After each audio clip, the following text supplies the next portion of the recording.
Hola, buenas tardes. Mi nombre es Cecilia Macedo. Soy residente de pediatría de la Clínica Pediátrica A, de la Facultad de Medicina de la Policlínica de La Paloma, y junto con Luciana Ruiz, Guillermo Pelufo, Gabriela Maya, María Catalina Pires, realizamos el trabajo titulado ¿Qué pasó con los controles pediátricos en la pandemia de COVID-19? Experiencia en una policlínica municipal de Montevideo. Bueno, como sabemos, el 13 de marzo del 2020 se declaró la emergencia sanitaria en nuestro país y esto determinó, entre varias medidas, que se adecuaran en el primer nivel de atención los niveles, se adecuara de la atención en salud en todos los niveles asistenciales, ya que de acuerdo con experiencias internacionales, la prevención de la saturación del sistema de salud era una prioridad. Entonces se priorizó los controles presenciales en los niños menores de 2 años. Bueno, como objetivos de nuestro trabajo fue describir el cumplimiento y la oportunidad de los controles pediátricos en los niños nacidos en el año 2019 y en el 2020, asistidos en nuestra policlínica, y conocer si existían diferencias en relación al cumplimiento de los controles pediátricos de acuerdo a características de la gestación, del año de nacimiento y la situación de la pandemia. Bueno, realizamos un estudio que fue descriptivo, retrospectivo, en niños nacidos en el año 2019 y 2020 que se asistieron a nuestra policlínica y se controlaron ahí desde el nacimiento hasta marzo de 2021. Recabamos información de las tarjetas aduana y de las historias clínicas y analizamos el cumplimiento en cantidad de los controles de acuerdo al número mínimo estipulado por el Ministerio de Salud Pública para cada edad. Y para este estudio realizamos 5 categorías: muy bien controlado en 100% de los controles para la edad, adecuado en un 75 a 99%, aceptable en un 50 a 74%, inadecuado de un 25 a un 49% y mal controlado en un menor de 24%. La oportunidad la evaluamos para cada edad de control según la tolerancia establecida en las metas asistenciales del Ministerio de Salud Pública, clasificándolo en oportuno, atrasado o no realizado. Como medida de asociación usamos el chi cuadrado y se considera estadísticamente significativo a un valor P menor a 0,05. Bueno, los resultados que obtuvimos fueron que en el año 2019 nacieron 74 niños y en el 2020 78 niños que se controlaron en nuestra policlínica, y acá en la tabla lo que fuimos fue comparar ambas variables para ver si ambas cortes eran comparables, como la edad materna, el número de gestación, el número de controles en el embarazo y la edad gestacional al nacimiento. Vemos que los valores son bastante similares, por lo cual ambas poblaciones las consideramos comparables. En este gráfico observamos el cumplimiento de los controles. Podemos ver a grandes rasgos que en la corte 2019 un 19% estaba muy controlado versus un 5% en la corte 2020, casi 4 veces menos. Y esto fue a expensas de un aumento en los controles aceptables de un 49% en el 2020 y un aceptable 28% en el año 2019. En este gráfico representamos la oportunidad de los controles que, como recuerdan, los habíamos clasificado en adecuados, atrasados o no realizados. Podemos ver en la primera columna de los adecuados que en el año 2019 era mayor el porcentaje, aproximadamente un 55% versus un 45% en el año 2020, y podemos ver en la última columna, en los no realizados, que en el año 2019 el porcentaje fue menor en correlación al año 2020. En esta planilla lo que vemos es la edad de los controles con la oportunidad de los controles en porcentaje de ambas cortes, que era oportuno, atrasado y no realizado, y podemos ver, por ejemplo, a grandes rasgos que a partir del 5º mes de vida comienza a aumentar los porcentajes de los controles no realizados en el 2020. Si tomamos valores grandes, como por ejemplo a los 10 meses de vida, podemos ver que un 24% no había completado los controles, no los había realizado, mientras que en el año 2020 esto ascendió a un 71%. Lo mismo, por ejemplo, a los 12 meses de vida había un 26% de niños con los controles no realizados y en el año 2020, durante la pandemia, ascendió un 66%. En esta última tabla lo que quisimos representar fueron los factores asociados al no cumplimiento de los controles. Si recuerdan, habíamos hecho 5 categorías, la 1, 2 y 3, que era muy bien controlado, adecuado y aceptable, y en las categorías 4 y 5 era inadecuado o mal controlado. Lo que hicimos fue agruparlas en 2 para poder hacer 2 variables dicotómicas y así poder hacer la tabla de 2 por 2 y comparar ambas cortes. Como vimos que ambas poblaciones de los 2 años eran comparables, los agrupamos en bien controlado y en mal controlado. Y quisimos ver si habían factores que se asociaban o no al cumplimiento de los controles, como por ejemplo la edad materna. Quisimos ver si una madre adolescente o no estaba implicado en el cumplimiento de los controles y vimos que no tuvo asociación con un valor P de 0,3. Lo mismo sucedió con el número de controles del embarazo. Ser un embarazo bien controlado o mal controlado no tuvo implicancia en el cumplimiento o no de los controles. Lo mismo con el número de gestación, una primigesta o una multípara no tuvo relación con el cumplimiento de los controles con un valor P de 0,06.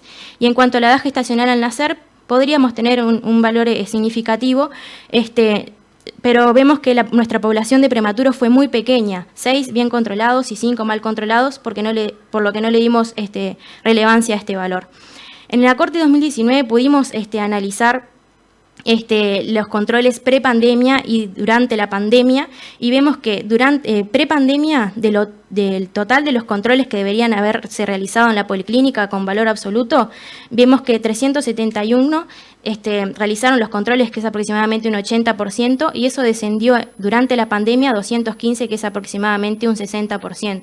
Y esto es un valor muy significativo, por lo cual podemos decir que lo que tuvo implicancia en el cumplimiento de los controles o no fue el momento de realización de los controles, específicamente durante el control de la pandemia, durante la pandemia.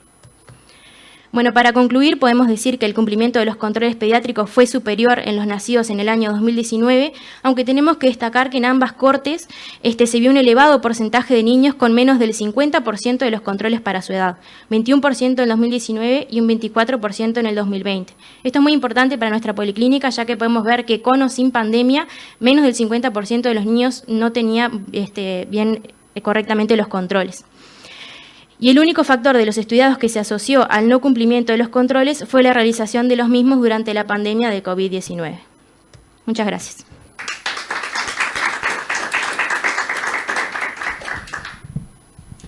Bueno, Cecilia, en primer lugar, felicitaciones por el trabajo, pero también por la forma de presentarlo.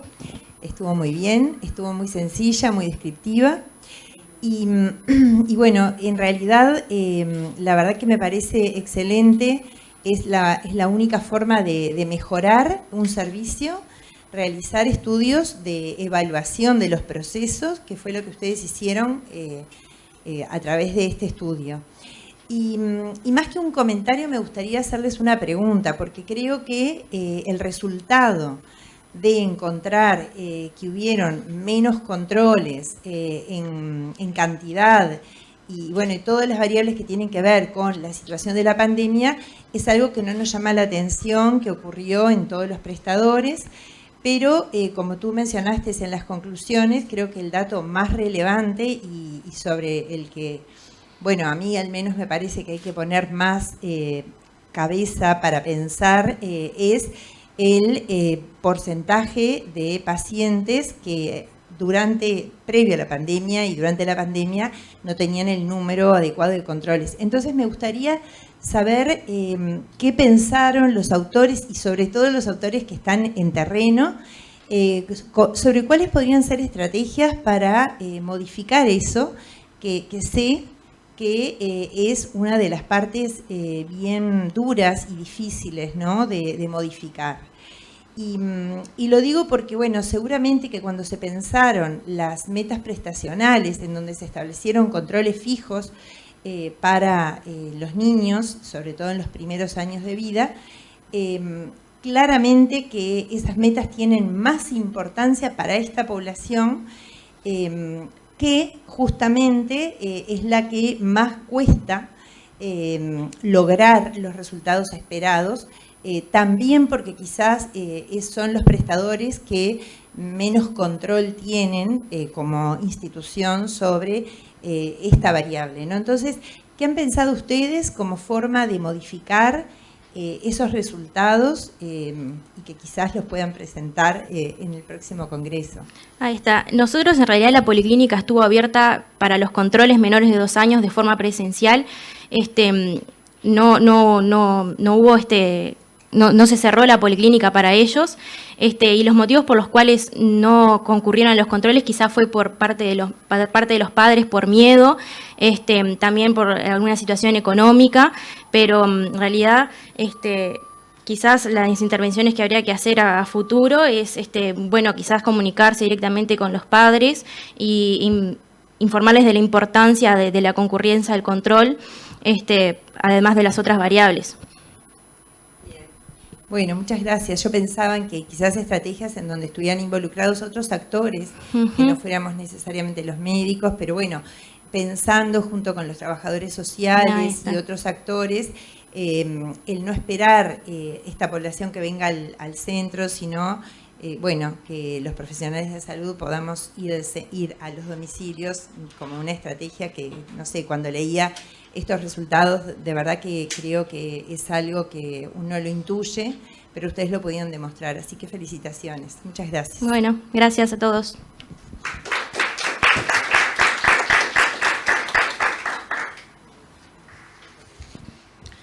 Bueno, siguiendo en el orden de las presentaciones de este 33º Congreso de Pediatría de la Sociedad Uruguaya de Pediatría, vamos a presentar un trabajo entonces hecho en forma conjunta con mi profesora, la doctora Estela Gutiérrez, con Elizabeth Asandri, la doctora Karina Machado, con la psicóloga de la institución en pediatría, Victoria Salvo, y con la pediatra Alexandra Jara. Bueno, se trata entonces de retrotraernos un poco. Como recuerdan, en 1994 la Ley de Residencias Médicas define que el sistema de capacitación del recién egresado puede realizarse en un centro asistencial o docente de carácter público o privado bajo la orientación y supervisión estricta del personal superior estable. En 1996, la Escuela de Graduados de la Universidad de la República acredita al primer prestador de salud privado, al CASMU, como unidad docente asociada, iniciándose allí la residencia de pediatría. Hoy, a 25 años de su inicio, es importante poder evaluar el proceso de la institución en la formación de estos recursos humanos en salud. Los objetivos del trabajo fueron describir entonces las características de los pediatras formados en CASMU, conocer sus logros profesionales, evaluar el grado de cumplimiento por parte de la institución de sus expectativas. La metodología fue un estudio descriptivo que incluye estudiantes que realizaron su posgrado de pediatría en CASMU desde 1996 a abril del 2020. Las variables estudiadas fueron el número de médicos que iniciaron la especialidad, sexo, edad, la obtención del título, la realización de una subespecialidad y otros logros académicos, su inserción laboral, el cumplimiento de las expectativas de los estudiantes por la institución, por parte de la institución. Bueno, se envió una encuesta a todos los posgrados y consentimiento informado. Para el análisis se utilizaron variables como la siguiente. Para el análisis se utilizaron las frecuencias absolutas y relativas. Se envió el proyecto al Comité de Ética e Investigación Clínica de la institución. Los resultados. Bueno, empezamos a ver algunos. En cuanto a la formación de pediatras, entonces, de 1996 a la fecha, iniciaron la especialidad 41 médicos. Se excluyeron 3 porque están cursando primero y segundo. 2 que no completaron el posgrado en CASMU por diferentes razones y 2 que no contestaron la encuesta. Entonces, de 36 encuestas enviadas, 34 se recibieron. De estas 34, 25 cursaron como residentes y 9 como posgrados, siendo un 88% del sexo femenino y el promedio de edad 29 años con ese rango de 26 a 40. A la pregunta del inicio, ¿por qué eligió CASMU? La mitad contestaron que fue por buenas referencias en docencia, en ambiente laboral. El resto contestó que no había un motivo expreso, que no deseaba realizarlo en otras instituciones o temas personales. De los 34 encuestados, 27 obtuvieron el título en pediatría, de pediatras, 5 aún no, y 5 cursaron una subespecialidad y 4 ya tienen el título, 11 ejercieron cargos docentes, 13 publicaron en revistas nacionales arbitradas y 4 en internacionales, 28 trabajan en CASMU, 4 en sedes del interior del país. Bueno, en cuanto a los conocimientos adquiridos, los fuimos calificando y preguntando de acuerdo, discriminando de acuerdo a los niveles de atención. En el primer nivel de atención fueron considerados buenos o muy buenos en el 94% en el primer nivel de atención. En cuidados moderados, un 97% buenos o muy buenos. En el subespecialidades, 96%. En urgencias, 85%. 33 consideró que trabajó casi siempre en equipo, 28 consideraron ser reconocidos en su trabajo. También valoramos la formación en los aspectos humanísticos, de los cuales también muy bueno y bueno fueron considerados en una mayoría. Sobre si el equipo asistencial tuvo en cuenta su salud física y psicológica, hay más de un 75% que refiere que sí, pero hay un 23% que lo refiere como a veces, lo que nos indica que debemos mejorar en este aspecto y afinar. Con respecto al ambiente laboral, los 34 lo calificaron como muy bueno o muy bueno, así como la experiencia interdisciplinaria y la disponibilidad de la jefatura. En cuanto a cómo califica el nivel de exigencia, 24 lo calificaron como muy bueno o bueno. En cuanto a, desde el punto de vista de si el equipo docente asistencial, en cuanto a cómo califica el nivel de exigencia, 23 lo calificaron de aceptable, 10 de excesivo y 1 muy excesivo.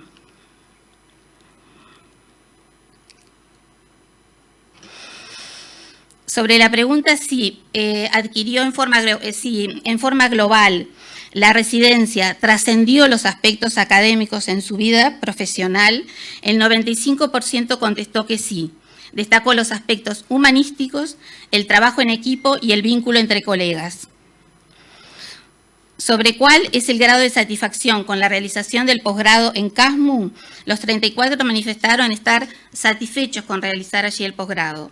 A su vez, 33 volverían a elegir el CASMU para la realización del posgrado en pediatría.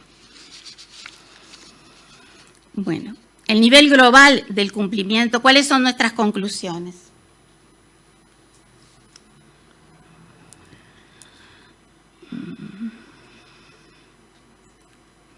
El nivel global del cumplimiento de las expectativas de los posgrados fue muy satisfactorio.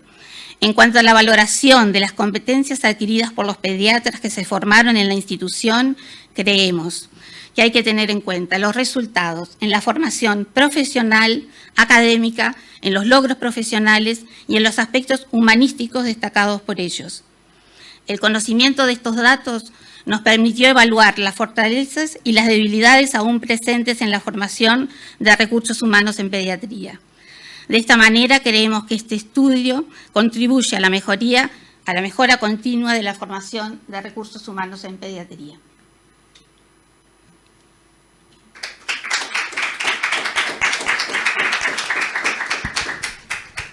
Bueno, muchas gracias, Luisa. A ver si correte un poquito así te vemos. Sí, gracias. Bueno, muchas gracias por presentar este trabajo y felicitaciones a ti por presentarlo y a todos los autores. Realmente es un trabajo necesario, bueno, en un momento parece mojón en la evolución, ¿no?, de este grupo profesional. Un trabajo completo porque, como tú misma dijiste, se evalúa no solamente resultados que tienen que ver con el logro académico, y quiero destacar en ese sentido, si bien es un grupo, diríamos, acotado de profesionales, pero bueno, la baja mortalidad académica por la cantidad de profesionales que pudieron culminar sus cursos de posgrado en la institución, pero que también tiene en cuenta no solamente entonces el rendimiento académico de los mismos, sino el grado de satisfacción en lo que tiene que ver con los componentes humanísticos y de trabajo en equipo, que todos ya sabemos lo importante que son en la creación del ambiente laboral. Así que por esos resultados, felicitaciones a ustedes como responsables de esta iniciativa.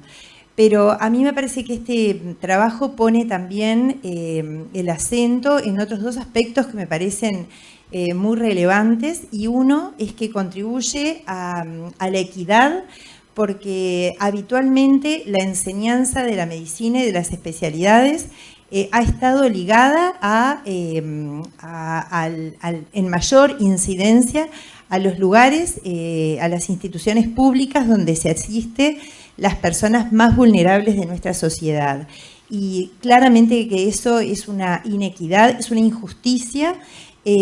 Creo que todos los usuarios del sistema de salud nos beneficiamos de que los profesionales se capaciten tanto en su formación de grado como de posgrado, así que todos los usuarios deberíamos poner el cuerpo como lo ponen los usuarios del CASMO para que los profesionales de la pediatría y otras especialidades que allí se forman puedan hacerlo.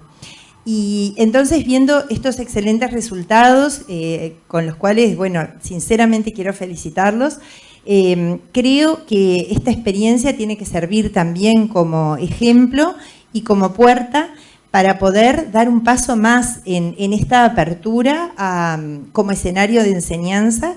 Y el paso que yo pongo sobre la mesa es que ojalá algún día el CASMO y otras instituciones privadas de nuestro país tengan las puertas abiertas también para el aprendizaje de los estudiantes de grado, en donde también en realidad cometemos una injusticia al solamente llevar a nuestros estudiantes de grado a las instituciones públicas del país. Así que felicitaciones, y los dejo con eso para pensar y para pensar juntos entre los responsables de la formación de estudiantes y bueno, y ustedes como institución con mucha experiencia en este sentido. Felicitaciones. Muchísimas gracias. Y solo para agregar, si el CASMO en realidad tiene una larga historia en formación de pregrado. Los practicantes internos y externos practicantes externos e internos del CASMO en la década de los años 80, bueno, constituyeron una legión de ingresados por concurso a la institución, y luego en los últimos años, después dejó de estar, pero Estela me podrá corregir mejor, teníamos incluso en las policlínicas, en el primer nivel de atención, a los estudiantes de séptimo año que hacían la pasantía, el tercer día en comunidad, ahí está, por el CASMO, y era un aporte, tanto a la institución, ni que hablar, como dices tú, como enriquecer la formación del posgrado, ¿no? Sí, solo una cosita que me parece que una investigación anexa a esta, que también sería muy interesante, es la investigación de la percepción de en qué medida los profesionales del CASMO que participan de esta capacitación de los futuros pediatras, en qué medida también se ven enriquecidos, porque estoy convencida que en una institución donde se brinda enseñanza, también la institución se beneficia porque, bueno, porque es una exigencia para los profesionales que ahí trabajan. Así que investigar esa otra parte creo que sería complementaria con esta investigación. Muchas gracias. Estela, ¿querés hacer alguna acotación? ¿No? Bueno, continuamos entonces con la siguiente presentación. Doctora María José Rodríguez. Bueno, buenas tardes. Mi nombre es María José Rodríguez, soy pediatra de Salto y voy a presentar este trabajo que realizamos con el doctor Rodrigo Suárez y la doctora Lucía Drago, que se titula Lupus severo con manifestaciones graves y poco frecuentes en la edad pediátrica.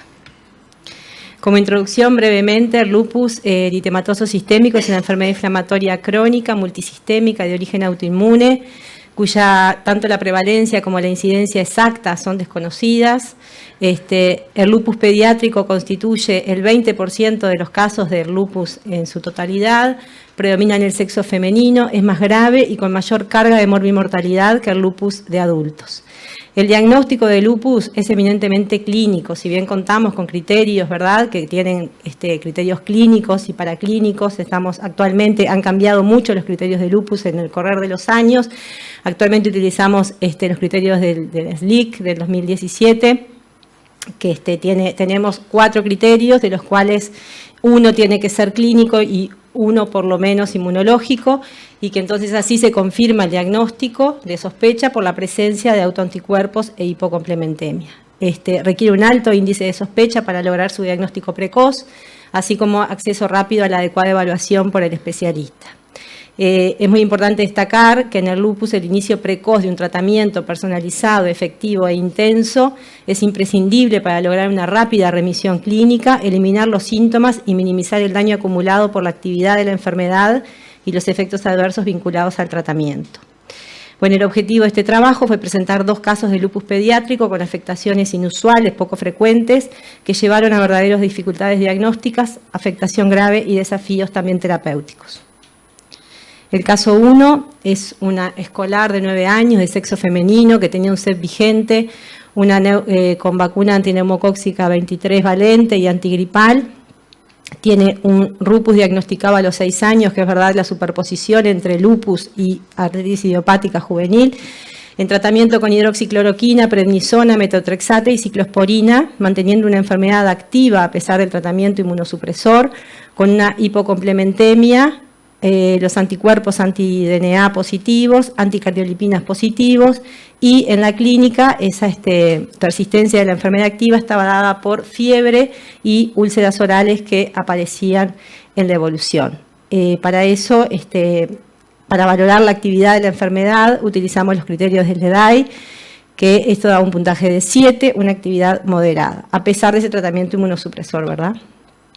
El dolor abdominal, consulta por un dolor abdominal tipo puntada, intenso, centro abdominal, que aumenta con el decúbito, acompañado de náuseas y vómitos reiterados, sin fiebre, sin alteraciones macroscópicas en la orina, no presentaba dolor o tumefacción en las articulaciones y negaba contacto con COVID. Al examen físico ese día en la emergencia presentaba un TP estable, una frecuencia cardíaca normal, frecuencia respiratoria normal, saturaba 98 espontáneamente al aire, estaba con cifras de presión arterial normales, sí presentaba un aspecto Cushing con hipertricosis, además vinculado al tratamiento farmacológico que recibía, estaba normocoloreada, bien hidratada y perfundida, el abdomen estaba blando, depresible, doloroso a la palpación de epigastrio e hipocondrio derecho y que aumentaba con el decúbito. Resto normal.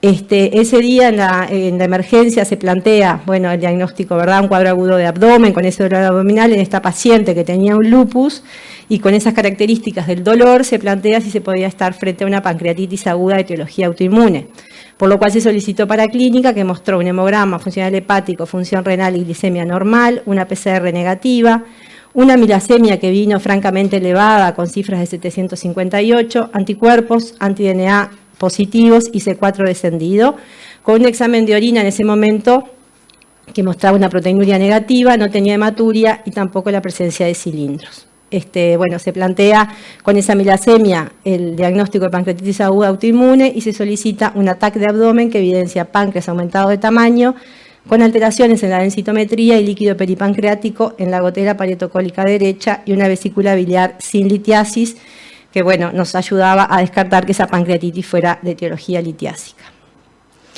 Se decide realizar bolos de metilprednisolona, el número de 3, de 500 miligramos cada uno, presentando una buena evolución clínica y paraclínica.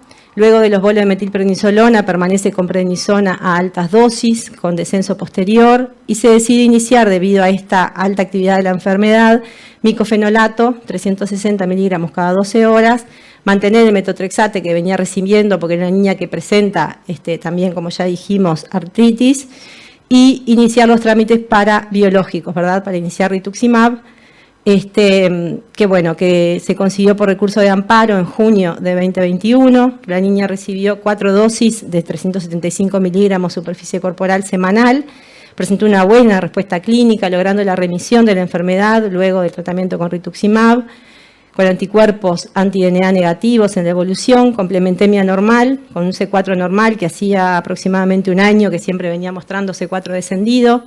Las anticardiolipinas, que también venían positivas, se volvieron negativas, y pasó a un SLEDAI de 1 con afectación leve, dado solo ese punto por la fiebre esporádica.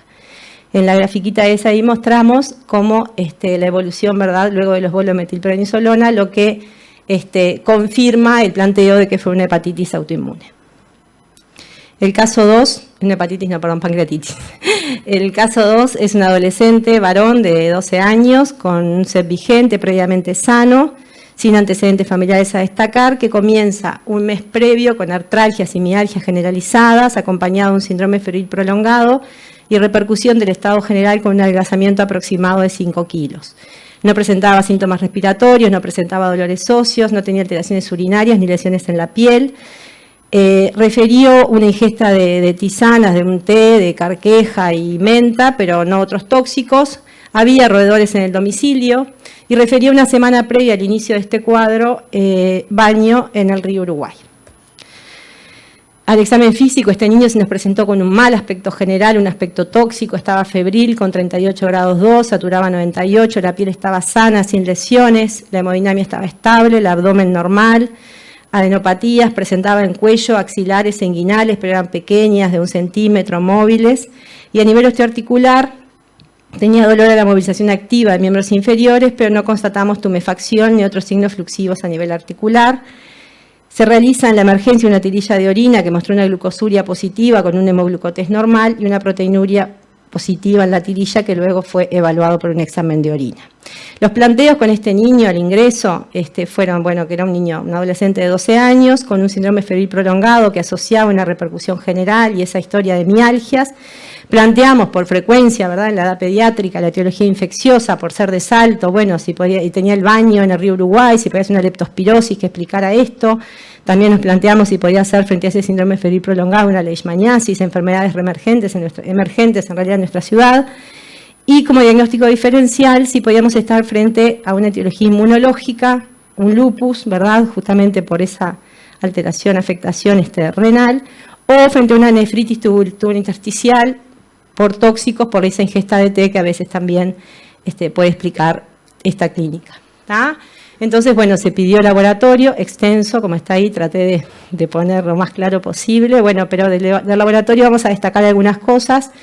El hemograma mostró una leucopenia con una linfopenia, ambos criterios del SLIC para lupus. Tenía una anemia, pero que no era hemolítica, tenía también un test de Coombs negativo. La BES y la PCR estaban elevadas. La gasometría venosa tenía una acidemia leve, con una acidosis metabólica leve.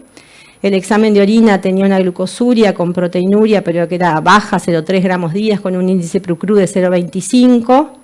De las etiologías infecciosas descartamos, las infecciones bacterianas, hemocultivos y urocultivos negativos, los anticuerpos para Epstein-Barr fueron negativos, la serología para citomegalo nos desorientó un poco porque fue positiva, IgM e IgG positiva, leptospira fue negativo, RK39 para leishmania fue negativo, la complementemia de inicio fue normal, el factor reumatoideo fue negativo, y los anticuerpos antinucleares fueron positivos, 1 en 160, los anti-DNA positivos, 1 en 10, el anti-SMID, que es muy específico para lupus, vino positivo, y el resto de los anticuerpos negativos. Entonces, con esta paraclínica, asociando los síntomas clínicos que presentaba el paciente y basándonos, como dijimos, en la SLIC del 2012, pudimos confirmar el diagnóstico de lupus, porque tenía más de 4 criterios, donde más de 1 era clínico y más de 1 inmunológico.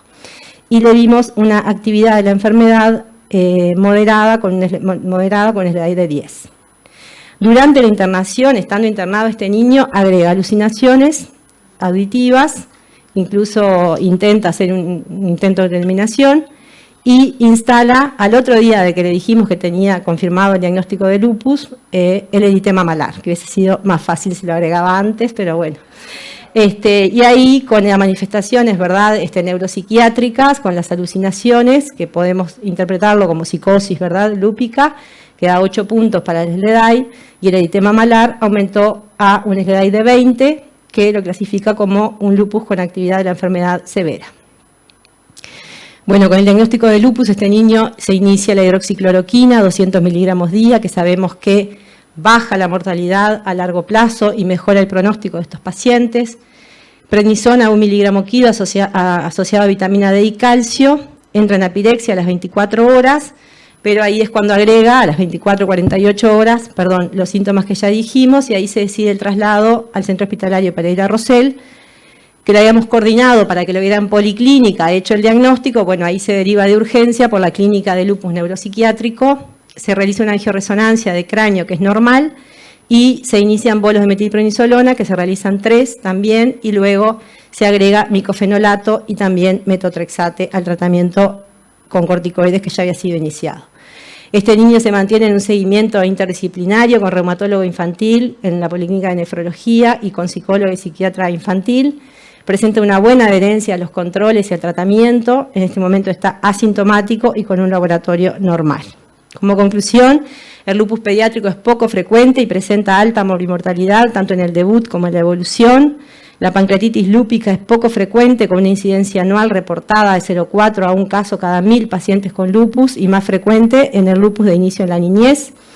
Esta es la primera comunicación en nuestro medio de un caso excepcional de pancreatitis lúpica que respondió al tratamiento corticoideo e inmunosupresor intenso. Y el lupus neuropsiquiátrico constituye una afectación frecuente que define a la enfermedad como grave y exige un tratamiento agresivo. Muchas gracias. Bueno, la verdad que brillante la presentación de los 2 casos clínicos. Les tocaron un caso largo, ¿no? Sí. En el diagnóstico, esta niña que suma a su artritis idiopática juvenil el lupus, por eso es un rupus, y generalmente es así. A veces tardan hasta 10 años en presentar las manifestaciones de esta superposición.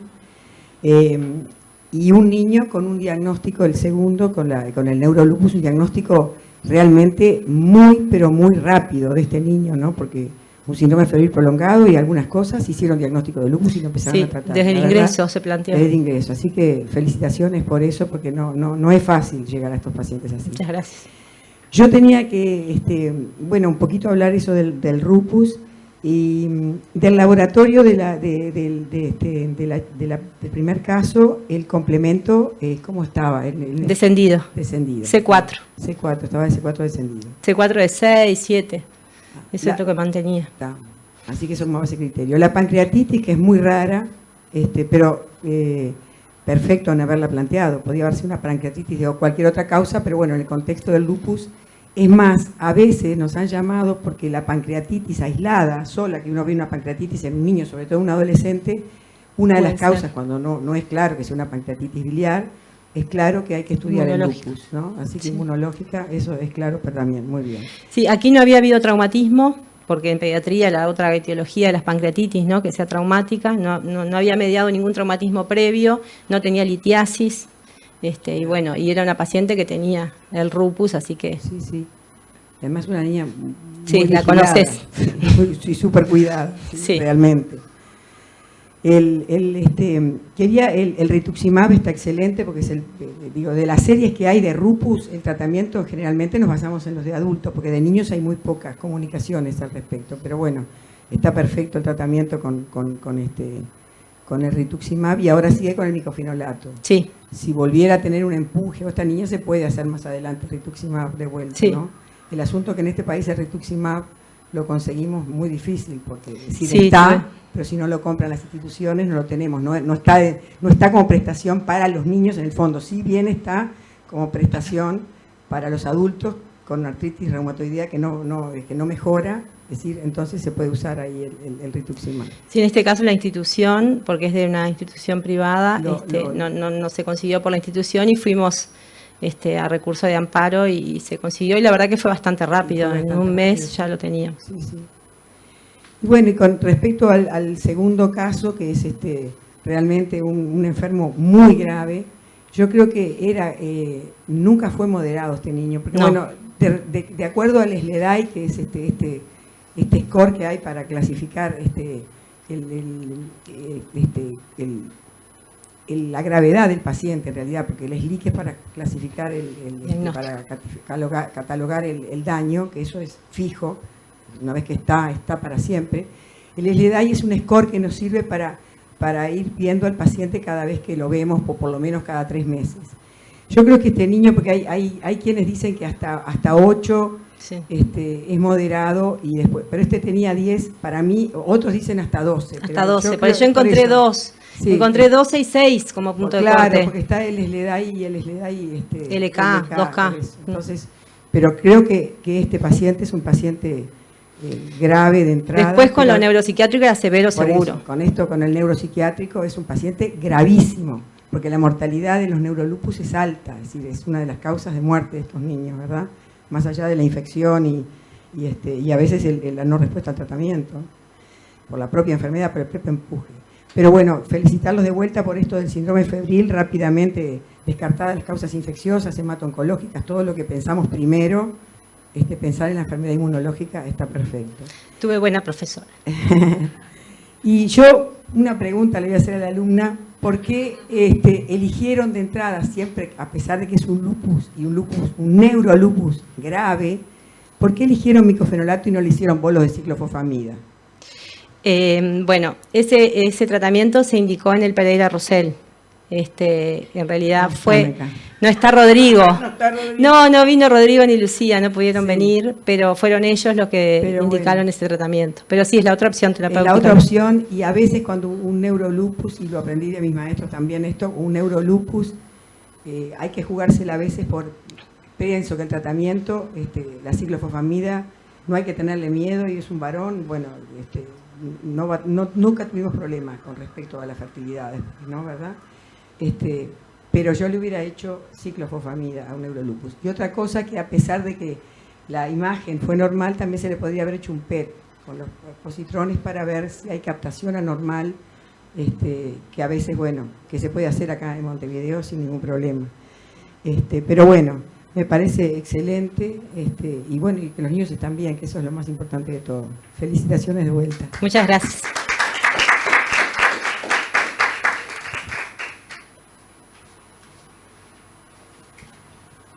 Bueno, a continuación, el último tema de la mesa. Características de la población pediátrica asistida en un centro de salud de primer nivel de atención en el área metropolitana 2020-2021, Montevideo, Uruguay. Buenas tardes, mi nombre es Marcos Cantos, soy residente de pediatría, y junto a la profesora adjunta Virginia González, al asistente María Laura Robero y al resto de autores que allí aparecen. Perdona que te suba mucho, sí. No puedes estar agachado.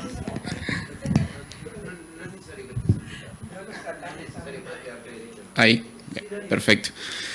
Y junto al resto de autores que allí figuran, venimos a presentar nuestro trabajo, Características actuales de la población pediátrica asistida en un centro de salud de primer nivel de atención, 2020-2021, Montevideo, Uruguay. Nuestro trabajo parte de la premisa de que el 30% de las enfermedades infantiles responden a factores sociofamiliares y ambientales. Eso nos lleva a justificar la realización de nuestro trabajo para conocer las características de la población pediátrica asistida en nuestro centro de salud que puede afectar su salud, incluso su neurodesarrollo. Nos planteamos 3 objetivos, que son describir características clínico-epidemiológicas de la población menor de 15 años que recibió asistencia en nuestro centro de salud en el periodo antes dicho, conocer diferentes variables que pueden influir en la salud de esta población, identificar la asociación de variables familiares y socioculturales con el desarrollo neurológico en los distintos rangos etarios. Con respecto a la metodología, nuestro estudio es observacional, descriptivo, retrospectivo, transversal.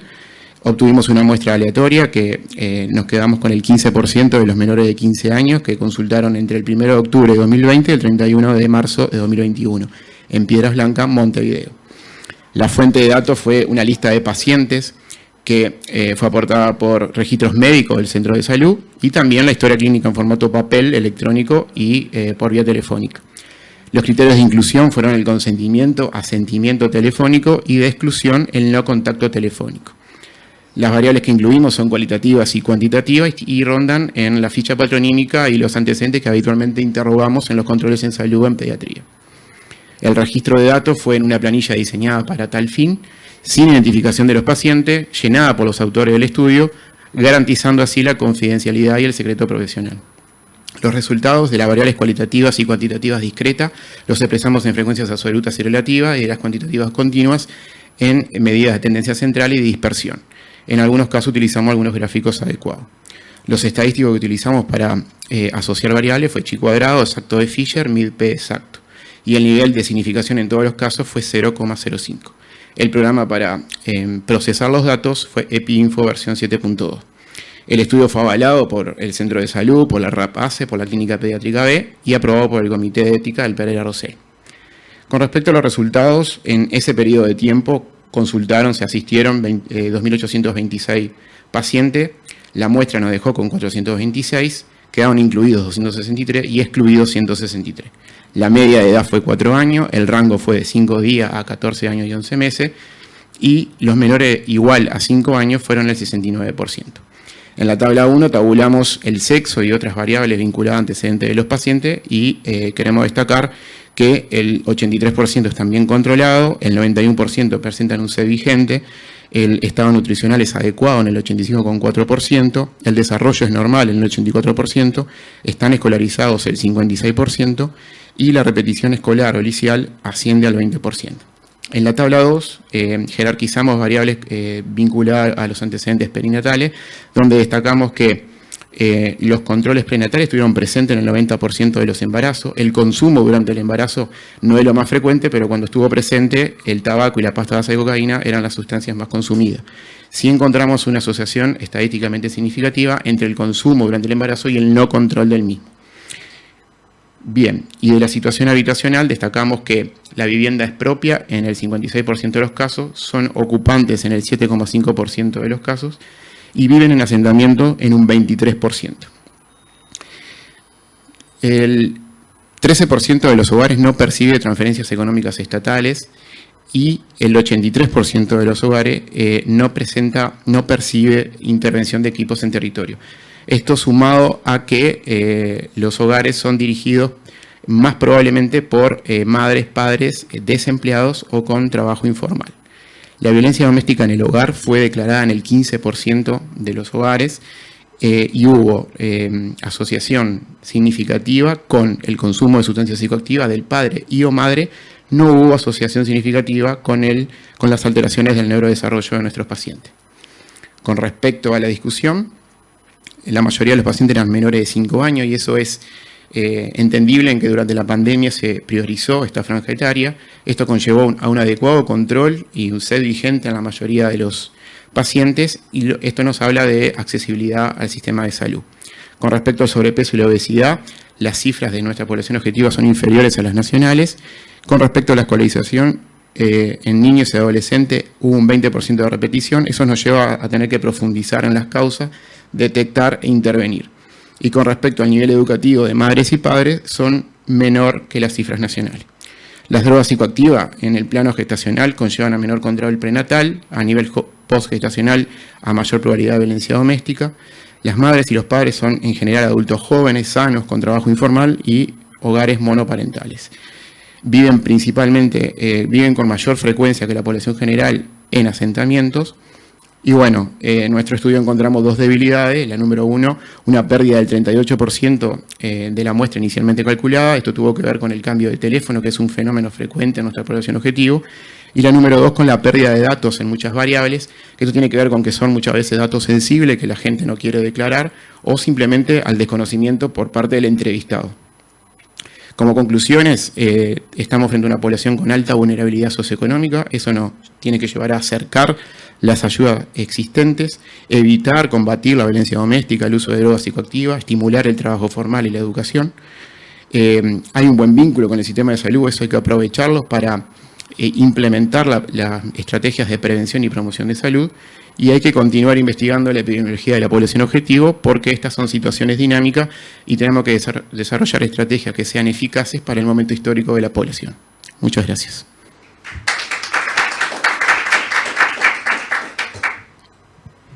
Bueno, la verdad que excelente el trabajo, un trabajo de investigación en el campo, excelente, ¿verdad?